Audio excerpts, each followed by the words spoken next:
السلام عليكم.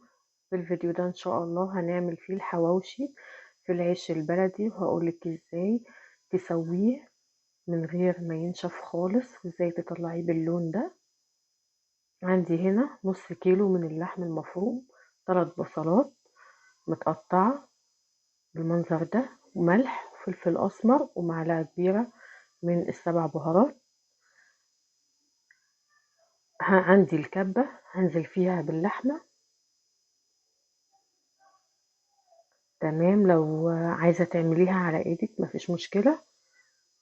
وهنا هنزل بالبصل، كمية البصل بتكون قد كمية اللحمة.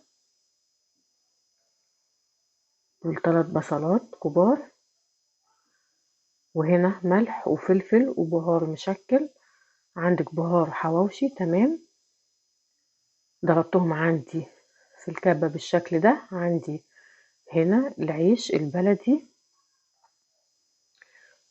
بتشتريه من الفرن، بتقولوا له عايزة عيش للحواوشي.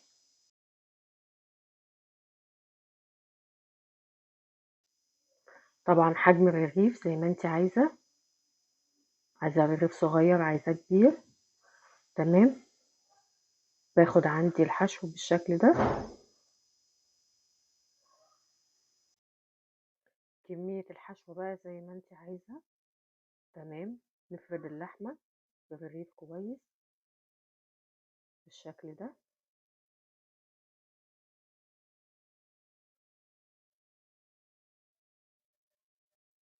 هنا خلصت الكمية اللي معايا.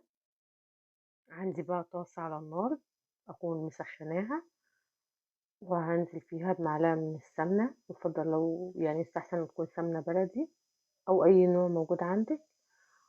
وهنزل بالرغيف. أول ما ياخد اللون البني الخفيف ده من تحت، بقلبه على الناحية التانية، وبتابعه بقى كل شوية،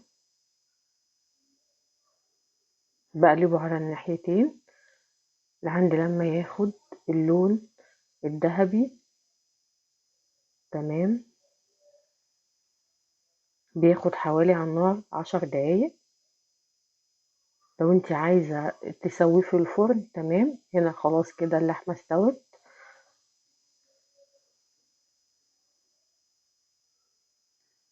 هنكمل الباقي بنفس الطريقة. يا ريت لو عجبك الفيديو ما تنسيش تعملي لي لايك وتشتركي في القناة لو انت لسه مشتركتيش.